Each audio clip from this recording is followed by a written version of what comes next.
Welcome to the Business Spotlight Series. I'm Rick Plaskett, a certified business coach and leadership coach here in Columbus, Ohio. And my guest today is Erin Broderick. She is the owner of BG Custodial. And today we're going to talk to her about her challenges, her best practices, and share a peek into what it's really like to build and operate a business. If this is your first time on the channel, please be sure to like and subscribe and get notifications of our future conversations. Erin, welcome and thank you for being with us here today. It's my pleasure, Rick. Thanks for reaching out and having me.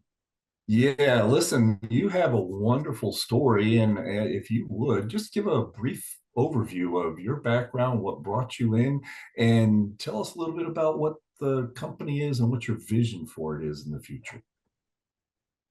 Sure. So I'm from the Central Ohio area, east of Columbus, Newark. I went to school at Kent State University. My major was fashion merchandising at the time. After graduation, I worked for a corporate retail firm here in town for about 5 years and enjoyed the work, but didn't really enjoy the structure of that work. I just working in a corporate office just wasn't for me. So in my time there, I started kind of thinking and opening myself up to ideas for having a business and how would I go about having a business? How could I take on such a task, especially if it had been in the same industry. So people had been talking to me about cleaning. And of course, at first I thought, oh, never in my life, why would I ever? But the more I started thinking about it, it made sense. And just it seemed like there was a low barrier to entry, something I could just start doing myself. And that's what I did. So I started to kind of just verbally market to people I was talking to. And I ended up picking up 2 small accounts that were just a couple nights a week.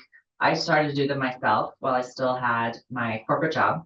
And it just started to organically happen. That sounds so crazy, I'm sure, to people who are interested in starting a business, who come from, let's say, a corporate background where everything has to be by the book and through a system. But it's really, it just started to happen organically as I talked about it and spoke to my friends about it, and things just started to happen.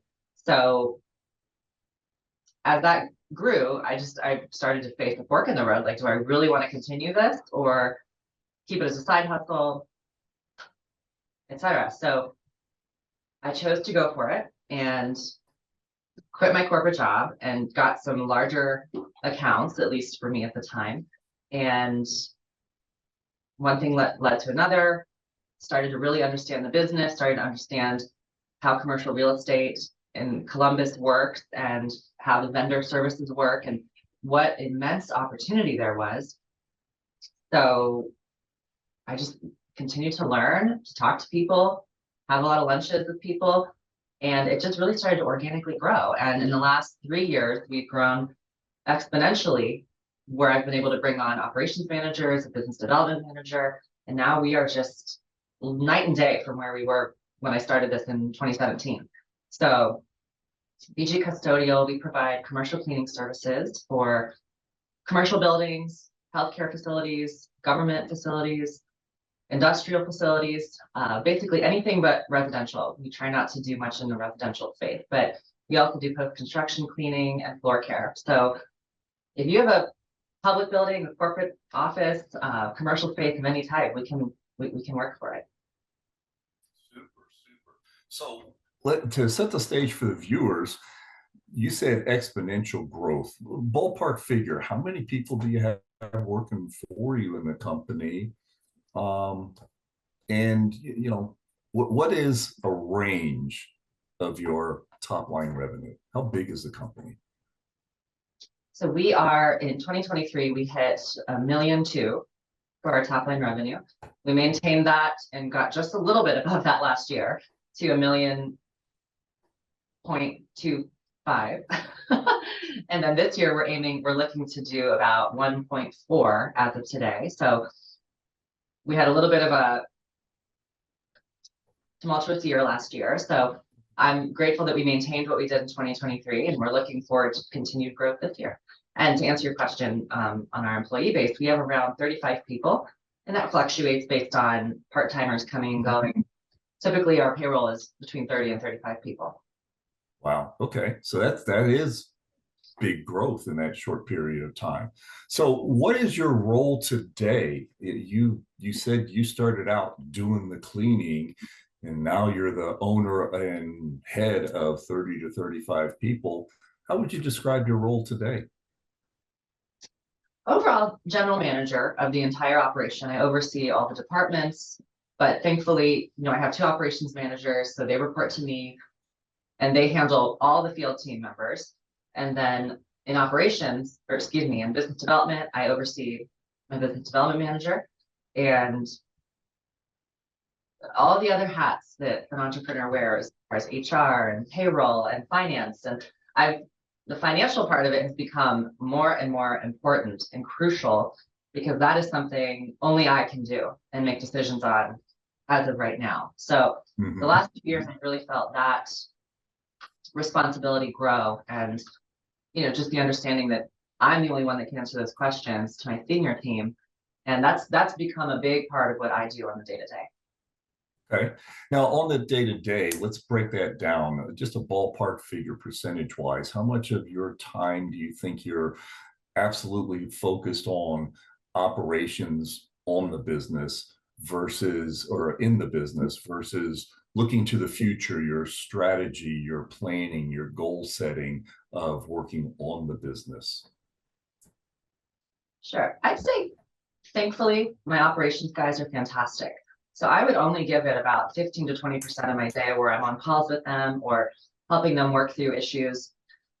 And the balance of my day is really either putting time towards business development myself or checking cash flow reports, seeing where we're at, where are we going to be for the next payroll. And yeah, that's how I break it down. Okay, super, super. You mentioned growing, and in fact, when we chatted before this, you mentioned 2024 was a tough year because you had some client turnover. What type of marketing do you pursue to build and grow your business? What's working? So we don't do any traditional advertising, if you will. We don't do commercials, we don't do radio spots, nothing like that. We've relied entirely on word of mouth marketing in the trade association, so person to person, and just going that way. That's really been successful because in an industry like commercial cleaning, it's quite saturated, especially in a large city like Columbus. So we have a ton of competition, but a lot of the competition does not have a business development manager or someone that has I'll be blunt, the white collar skills to be dealing with these corporate decision makers who assign large janitorial contracts. So that's where suddenly propelled into this space where we're competing with national companies and regional franchises that have, buyers here in Columbus. So that's been our real edge, is having that presence in the trade groups. And like we were talking before we started recording, my efforts in business owner groups, et cetera, that's been fantastic. Super. So you'd call that your superpower? Absolutely. Yeah. What I find in coaching over the years that I've coached with clients is some of them are just sit back and go, yeah, we have everything that we need from word of mouth. It's not that easy, and you've invested a lot of time and energy to get that word of mouth to not only be the word, but the feeling, the spice of people knowing you and having that transfer to them wanting to do business with you is something that people just say, yeah, word of mouth, but that's got to be something that you've really put a superpower on in being able to bring in new people. What's your view of this year, 2025, in the way of the market? Do you see it growing? Do you see it shrinking? If you had your crystal ball and it actually worked, what would you say 25 was going to be for you? So one of my managers pulled, I think, a couple weeks ago, for the global janitorial industry, we're going to be growing about 9% this year. Now, bringing it down to Columbus specifically, I think the federal return to office mandates that have just come out in the last week, I think that's going to have a lot of trickle down effect for commercial real estate across the country, as well as in Columbus. I see a lot of chatter about that on LinkedIn, and I think it's high time for that. It's been 5 years since COVID, so I really, for our industry and also the larger industry we're involved in, commercial real estate, it's just been aching for that time, which I hope is now here. So I think a lot of people have seen now that work from home, of course, has its benefits, but you miss the soul of the company, of humans gathering together and exchanging energy, thoughts, building relationships that really have nothing to do with work, but are facilitated by work.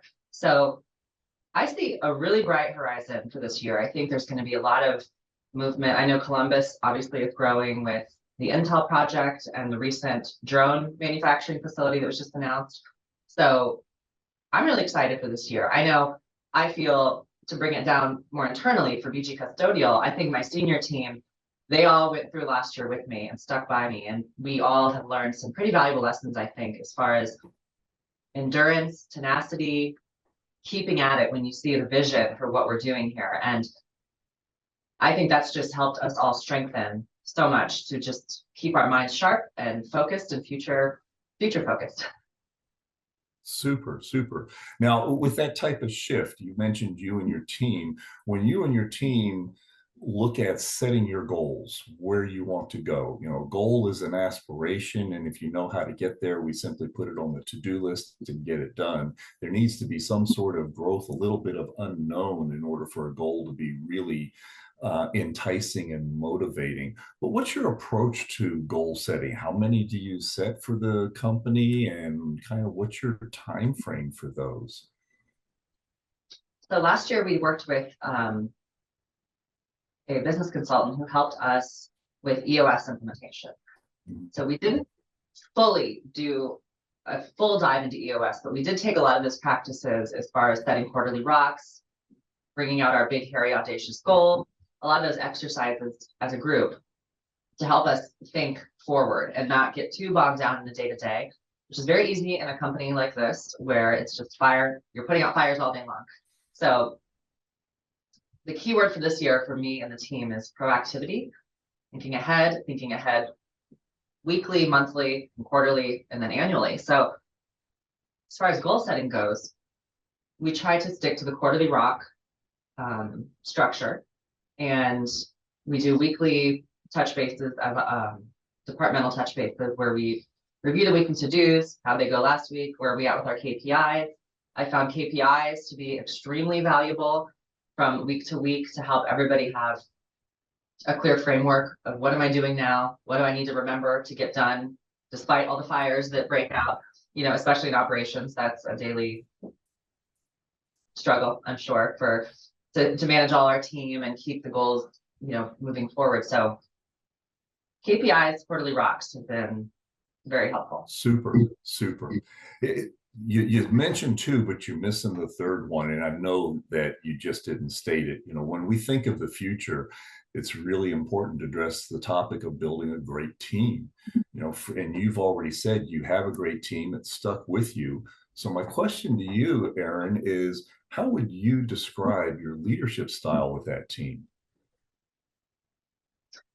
So coming from a background where I had really no leadership experience, I started very collaboratively, where I really stressed that it was not a dictatorial type of office. I'm not going to be in here shouting orders and commanding things, because I've been in situations before where someone's flying off the handle, the leader, and it's nothing good. Of course, I'm a human, so emotions sometimes get the best of me as well. But when you see that from an objective point of view, it really shows how, if you are leading that way, your team is in fear at all times, and that's not helpful for anybody. It's not good for the work. So I really try to keep that top of mind, which is that I try to have a poker face when it comes to things that can be distressing. Again, last year really helped me to learn that through experience, but I really try to consult everybody, especially my senior team. The four of us here in the office. I always run large decisions by them to get their points of view. Even if they have nothing to, maybe they don't have an opinion on it, or I just want them to feel, and I think that's why they have stuck with me, feel that they are real stakeholders in this company, because, they're the top team, that they help this whole thing go. So I really want to honor and acknowledge that through sharing the decision-making process. Now, like I said, there are some things that ultimately will only be in my arena to decide on, but most operational things, most policy ideas, they always come to me with things I would have thought to think. So I would say collaboration is a big part of how we succeed here. Super, super. Again, as a business where you are the leader, so many times we forget that just even our top leaders themselves, they're looking to you partially through the eyes of a child looking at a parent. So I love it when you're saying poker face. That poker face is not a poker face. It's actually instilling, we have this, instilling the confidence and inspiring them to grow. That's a critical part of any leadership. And there's a number of books that just kind of don't cover that. Yes, and emotions are real. You brought that out and you say, we try to keep those aside. Emotions are real. They're going to be there. And it's something that nobody can control. I can't control yours. You can't control mine. But we can manage them, and understanding that they are going to flavor decisions. They're going to flavor the day, depending on what happens, whether it's raining outside or, a tragedy happened and people took that internally. That's going to influence the day. So having the ability to simply share that in your team, that's an awesome characteristic. And I applaud you for that, Erin. When you look at your senior leadership team, what type of development have you collaborated with them or agreed takes them to their next level so that they can feel personally fulfilled and know that they have the ability to grow? Sure. If I can say something really quick, Rick, before answering that question. One thing I heard the other day was that it's a leader's job to absorb fear and exude hope.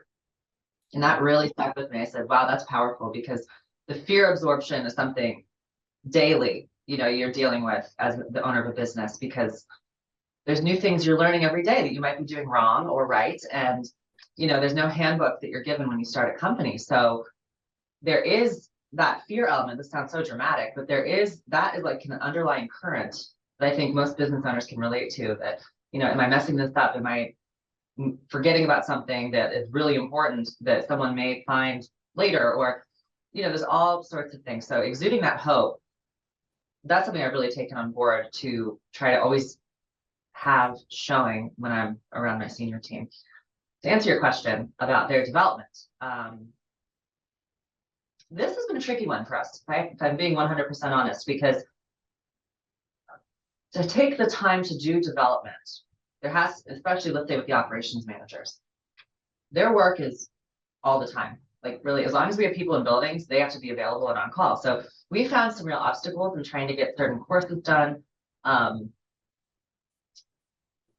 I know we did do that work last year with a business consultant that I mentioned, and that was great. But I think, if you have individuals who aren't used to thinking in that way, as far as personal development, that can be a whole development challenge in itself. A lot of people, and I pride myself as far as what we do here on finding the raw material in people for a job, even if they don't necessarily have the credentials for it or the experience in that direct role. So I know I've noticed with some folks, you bring them on and they don't grasp that end of it yet. So it's a challenge. It can be a real challenge to find the time to do that, because everyone feels so busy, so slammed. And that kind of goes back to the push on proactivity and thinking proactively.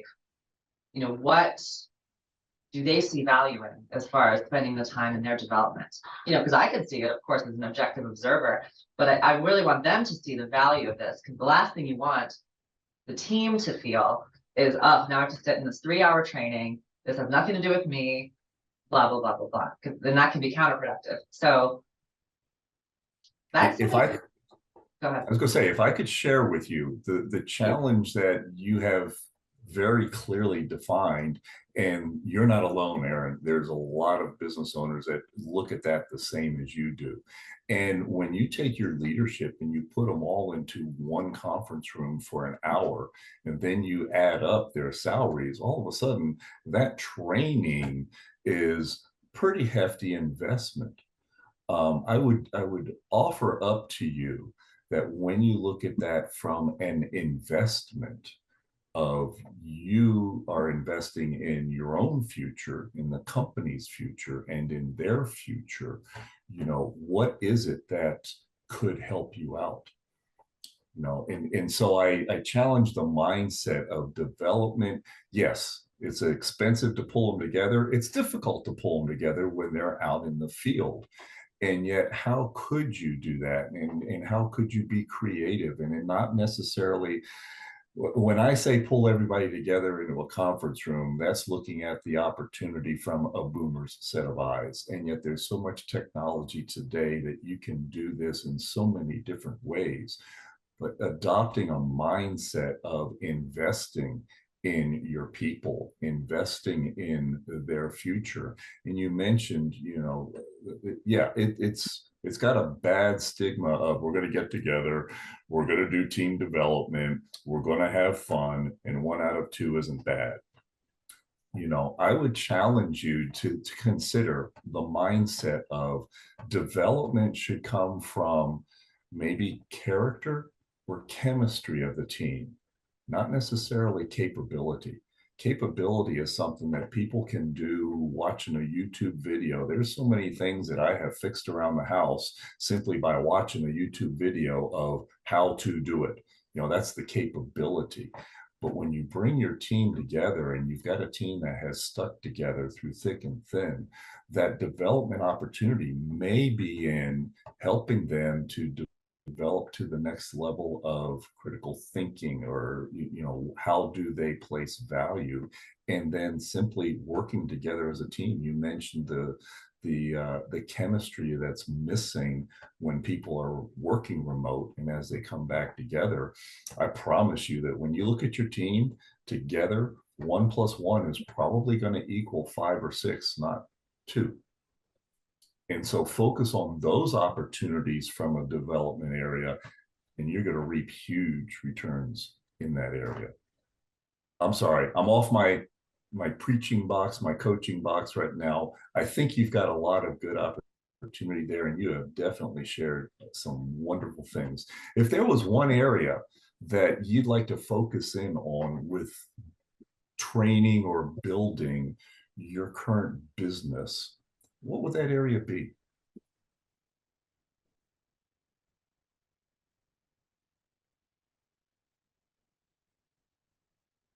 Leadership for the senior team.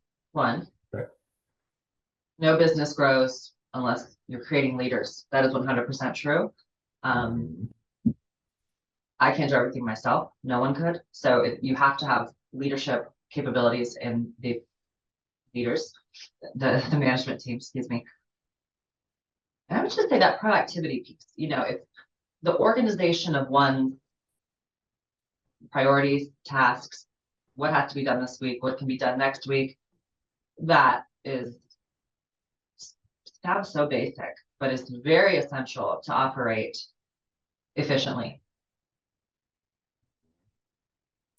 In that area, I know that one of the things that I have coached on for many of my teams is to look at, is that a concern or is that something under your control? When you talk about efficiency, it's like looking at a donut. The inside donut hole is what you can control, and the donut itself is your concern.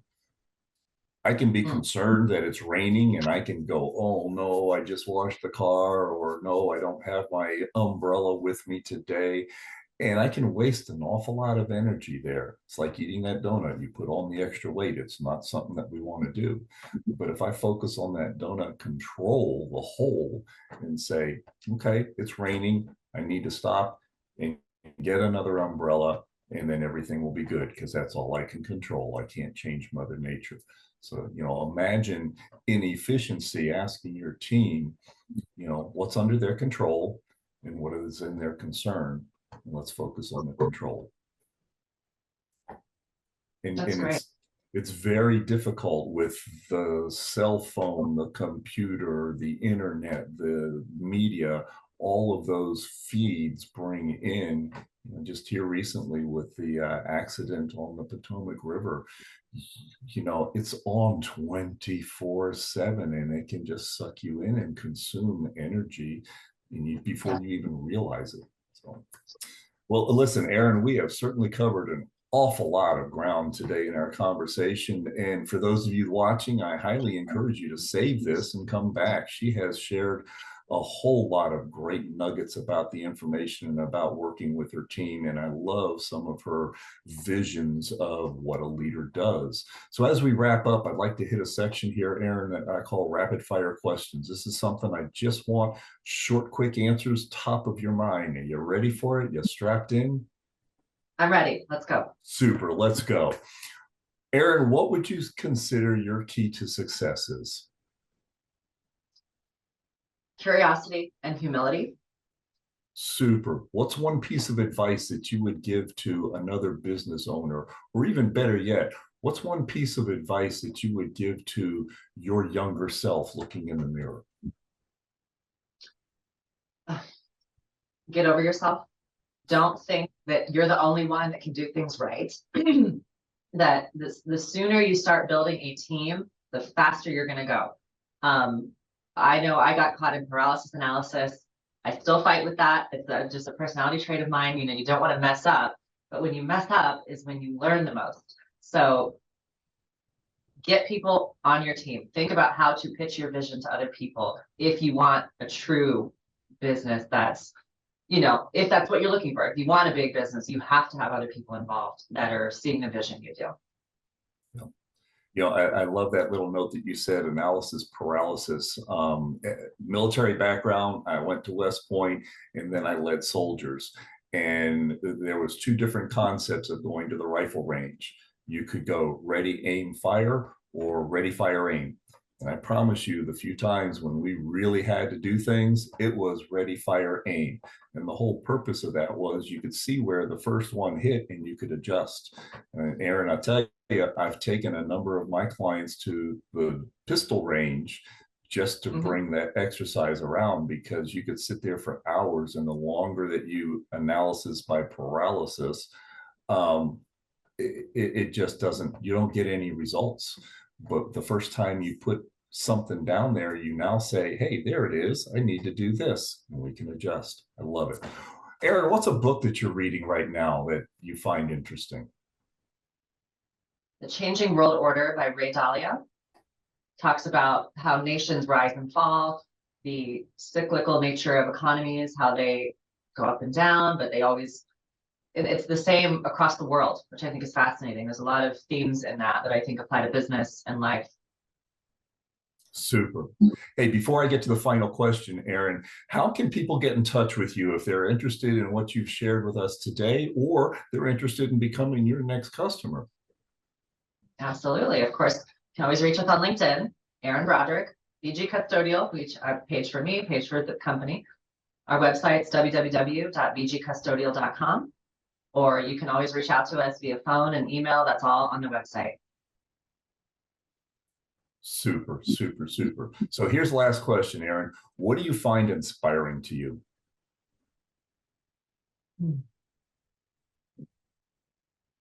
People who have found success, and when you meet them, they're just like everybody else. Meaning they're not these grand ego-driven people, but they have succeeded and found out how to do it and remain a good human being. Awesome. Awesome. Hey, Erin, thank you so much for joining us today and sharing your journey. And to you, the audience, thank you for watching today. I know to Erin, and I hope you were too. Folks, make it a great day, and bye for now.